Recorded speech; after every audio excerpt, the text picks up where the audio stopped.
Everyone, कैसे हैं आप सब। मैं आशा करता हूं आप सभी हमेशा की तरह बढ़िया होंगे और मजे में होंगे। तो एक बार फिर से मैं गुमनाम सर और आप सभी का बहुत बहुत स्वागत है आपके अपने चैनल गुमनाम केमिस्ट्री शायर में। तो बेटा जैसे कि अपना 50 डेज एक्सप्रेस चल रहा है, और क्यों चल रहा है? चल रहा है टारगेट 70 में से 70 नंबर लाने के लिए। अगर आप मेरी इस प्लेलिस्ट से पढ़ाई करते हैं और केमिस्ट्री का एग्जाम देने वाले हैं, तो किसी भी हिंदी मीडियम बोर्ड से अगर आप पढ़ाई कर रहे हैं तो आपके केमिस्ट्री में 70 में से 70 नंबर गारंटीड आने वाले हैं।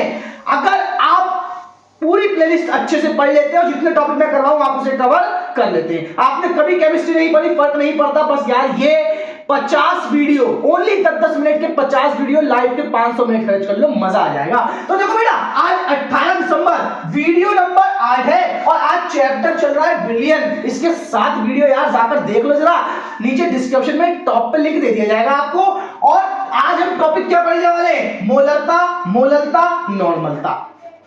पूछ ली जाती है एग्जाम में, इतनी ज्यादा इंपॉर्टेंट नहीं है लेकिन पूछ ली जाती है फिर भी, ठीक है। तो आज हम इन तीनों टॉपिक को सिर्फ कितने मिनट के अंदर? 10 मिनट के अंदर कवर करने वाले हैं। तो मैं देखो यार लंबी चौड़ी बात नहीं करूंगा, कॉपी और पेन लेकर बैठ जाइए, चलिए आगे बढ़ते हैं और सीखते हैं।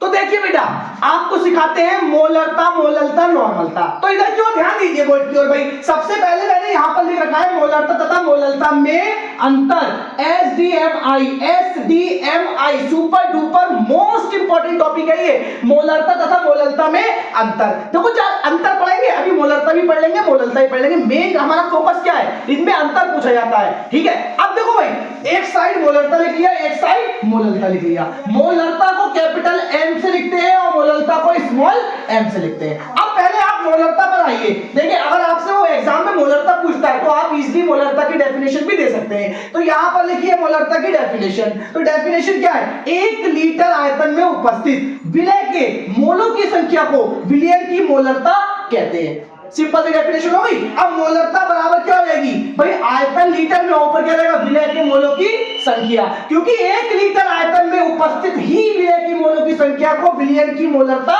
कहते हैं। लेकिन मोल जो होते हैं वो होते हैं ग्राम बटे में अणुभाग। तो यहां पर देखिए जो मोल लगा है ना, मोल की जगह पर हम लगाएंगे ग्राम बटे में अणुभाग। तो भाई देखो मोल है किसके? विलय के मोल है, तो विलय का ही ग्राम में भाग लगेगा और बटे में विलय का ही अणुभाग लगेगा, इनटू में आयतन लीटर में। मोलरता की बात हो गई। अब ये मोलरता की डेफिनेशन भी हो गई, ठीक है। अब बात आती है मोललता की। तो मोललता की डेफिनेशन अगर आपसे पूछी जाती है तो देखो भाई, 1 किलोग्राम विलायक में उपस्थित विलय के मोलों की संख्या को विलयन की मोललता कहते हैं, ठीक है। अब मोललता बराबर, तो भैया विलायक का किलोग्राम में भाग और ऊपर क्या लगाएंगे? विलय के मोलों की संख्या। अब भाई मोलरता का फॉर्मूला तो हो गया, लेकिन फिर वही बात आती है कि मोल तो होते हैं ग्राम बटे में अणुभाग, और फिर से मोल है किसके? विलय के मोल है। तो जब विलय के मोल है तो फिर से लगा देंगे विलय का ग्राम में भार, बटे में विलय का अणुभार, इनटू में विलायक का किलोग्राम में भार। अब एक चीज समझिए, मोलरता की परिभाषा सीख ली, मोललता की परिभाषा सीख ली, ठीक है। अब इन दोनों में ही जरा फोकस करिए। भैया इसकी परिभाषा अलग है, इसकी परिभाषा अलग है। इसमें विलायक किलोग्राम में है, इसमें आयतन लीटर में है। अंतर हो गया। तो पहला अंतर किसी भी चीज का उनकी खुद की परिभाषा, डेफिनेशन जिसे कहते हैं, वो ही होता है।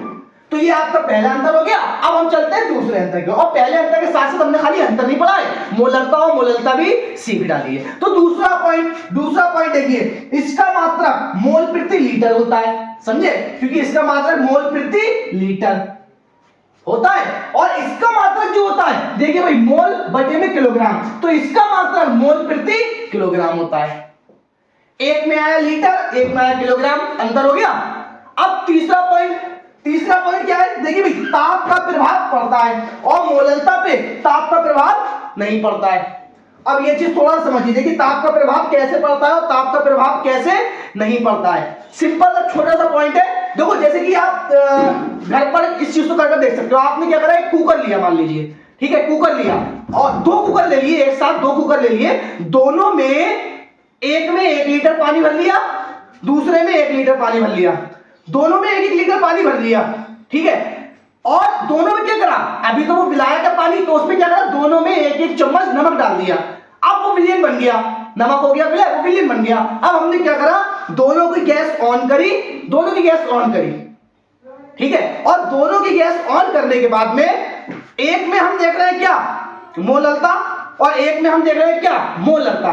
तो देखो मोलरता में क्या होता है, मोलरता देखी जाती है आयतन में, आयतन में देखी जाती है। तो जो कुकर में हमने पानी भरा तो जो उसका नीचे का तल होगा, सपोज भाई हमारा इतना बड़ा कुकर है, इतना बड़ा, इतनी ऊंचाई का कुकर है, तो उसमें इतने में पानी आ गया, जितने हिस्से में मेरी है, ठीक है, इतने हिस्से में पानी आ गया, ऊपर का हिस्सा खाली है, तो इतने हिस्से में पानी आ गया, और कुकर जो है वो यहां से यहां तक है, इतनी ऊंचाई है कुकर की, इतने हिस्से में पानी आ गया, तो जब वो गर्म होगा तो जल के अणु बाष्प बनेंगे, और बाष्प बन के क्या करेंगे, ऊपर चले जाएंगे, ऊपर चले जाएंगे, तो नीचे से उसका आयतन क्या करेगा, कम होगा, और जब आयतन कम होगा तो पानी का तल नीचे बैठ जाएगा। तो जब आयतन कम हो जाएगा तो उस विलयन की मोलरता पे फर्क पड़ेगा, मोलरता पे फर्क पड़ेगा। क्यों पड़ेगा, क्योंकि आयतन में कमी आ गई, और आयतन में कमी या वृद्धि आना मोलरता के ऊपर इफेक्ट डालेगा, समझे। अब मोलरता वाले केस पर आइए, वो ही कुकर है, वो भी साथ में गर्म हो रहा, उसमें भी इतनी ऊंचाई है और पानी का तल इतना है, उसमें भी पानी के अणु बाष्प बने और ऊपर की ओर चले। जब वो ऊपर की ओर बाष्प बनकर चले गए, आयतन में आई कमी, आयतन में आई कमी। सपोज जब हमने कुकर में पानी भरा तो उस कुकर का वेट था 2 किलो, टोटल ओवरऑल वेट था 2 किलो, ठीक है, पानी वगैरह सब मिला के। तो अगर वो पानी का जो आयतन नीचे की ओर घटा है, तो उस पर जो पानी के अणु बाष्प बने, वो बाष्प बन के ऊपर गए, लेकिन कुकर से बाहर थोड़ी ना निकले, है तो कुकर के अंदर ही। तो बस क्या हुआ, वो द्रव अवस्था से गैसीय अवस्था में बदल गए। तो क्या उसके वेट में कोई कमी आई, नहीं आएगी, उसका वेट उतना ही होगा, सिर्फ क्या हुआ है, कुछ पानी के अणु द्रव अवस्था से गैसीय अवस्था में तब्दील हो गए, समझ गए। इसी कारण ये होता है कि इस पर ताप का प्रभाव पड़ता है और इस पर ताप का प्रभाव नहीं पड़ता, क्योंकि वेट उतना ही रहेगा जितना था। तो मैं बस भैया देखो ज्यादा लंबी चौड़ी बकवास नहीं काटनी है, यहाँ पर आपको एग्जाम के इंपॉर्टेंट बताए जा रहे हैं कम से कम समय में। तो यार मैं साइड में जाता हूं, सिर्फ 2 या 3 सेकंड के लिए, आप पहले इसे नोट कर लीजिए, स्क्रीनशॉट ले लीजिए। हो गया बेटा, नोट हो गया। चलिए आगे बढ़ते हैं, एक टॉपिक और रह गया हमारा, नॉर्मलता, उसे सीखते हैं। तो देखिए भाई, नॉर्मलता, नॉर्मलता को कैपिटल एन से लिखते हैं। नॉर्मलता होती क्या है, देखिए भाई ध्यान से समझिएगा इस चीज को। देखो 1 लीटर आयतन में उपस्थित विलय के ग्राम तुल्यांकों की संख्या को विलयन की नॉर्मलता कहते हैं। सिंपल सा, नॉर्मलता अगर आती है बाई चांस, बहुत ही कम चांस है इसके आने के, लेकिन फिर भी आपको तैयारी मजबूत करनी है जिससे नंबर कहीं पर कम ना रह जाए। तो इतनी बात लिखेंगे, 1 लीटर आयतन में उपस्थित विलय के ग्राम तुल्यांकों की संख्या को विलयन की नॉर्मलता कहते हैं। तो नॉर्मलता का जो फॉर्मूला बनता है वो होता है विलय के ग्राम तुल्यांकों की संख्या बटे में आयतन लीटर में। फिर वही बात आती है, ये आ गया ग्राम तुल्यांक। तो ग्राम तुल्यांक जो होते हैं वो होते हैं ग्राम बटे में तुल्यांक की भार। तो भैया n बराबर, तो विलय के ग्राम तुल्यांकों की जगह, क्योंकि विलय के ग्राम तुल्यांक है, ध्यान दीजिएगा, तो विलय के ग्राम तुल्यांक है, तो विलय का ही क्या लगाएंगे, ग्राम में भार, और विलय का ही क्या लगाएंगे, तुल्यांक की भार इंटू में आयतन लीटर में। ये हो गई बात। अब एक चीज और,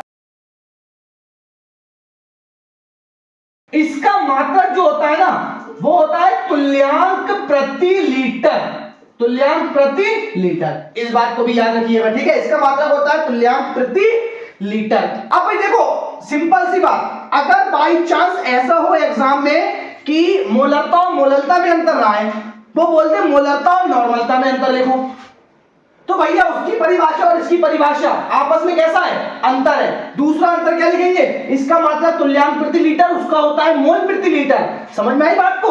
और अगर वो बोल दे कि नॉर्मलता और मोललता में अंतर लिखो, तो भी आप लिख दोगे, पहले इसकी परिभाषा फिर उसकी परिभाषा। इसका मात्रा लिख देना तुल्यांक प्रति लीटर, उसका मात्रा लिख देना ग्राम बटे में किलोग्राम, ठीक है। इस तरीके से अंतर बन जाएगा, इसका भी उन दोनों के साथ में, दोनों के साथ में। और देखो बेटा, मैं हमेशा बताता हूं, क्योंकि न्यूमेरिकल विलियन चैप्टर न्यूमेरिकल के लिए ही फेमस है और वहां से न्यूमेरिकल आते हैं, ठीक है। तो बाई चांस 1-2 नंबर में अगर इनके न्यूमेरिकल्स आ जाते हैं, तो क्लास ज्यादा लंबा हो जाएगा, तो इसीलिए मैं न्यूमेरिकल तो अभी नहीं सिखाने वाला आपको इसके, लेकिन घबराइएगा मत, ये चीज सुनकर घबराइएगा मत, आपकी हर चीज का सॉल्यूशन है मेरे पास, ठीक है। और मैं तैयारी आपकी करवाऊंगा, इसके न्यूमेरिकल भी इंपॉर्टेंट है कहीं ना कहीं, क्योंकि कहीं ना कहीं आ ही जाते हैं, वो भी देखने को मिल जाते हैं। तो आप एक काम करिएगा, मैं नीचे टॉप पर आपको मोलरता, मोललता, नॉर्मलता तीनों के न्यूमेरिकल की वीडियो का लिंक दे दूंगा जो ऑलरेडी मैंने चैनल पर वीडियो डाल रखे। और अगर आपको समय मिलता है और आप चाहते हो तैयारी अच्छी हो तो यार वहां से एक बार जाके उन वीडियोस को देख लेना। वो भी वीडियो सिर्फ 7 से 10 मिनट के, ज्यादा लेंथी नहीं है। एक बार उसको देख लेना और फिर वहां से आपको न्यूमेरिकल इजीली कवर हो जाएंगे इन तीनों टॉपिक के जो मैंने अभी आपको करवाए हैं। अब मैं 2 सेकंड के लिए साइड में जाता हूं, पहले आप इसे नोट कर लीजिए। हो गया बेटा? तो चलिए इसी के साथ अलविदा लेते हैं और फिर मुलाकात होगी आपसे एक नए और धमाकेदार वीडियो के साथ।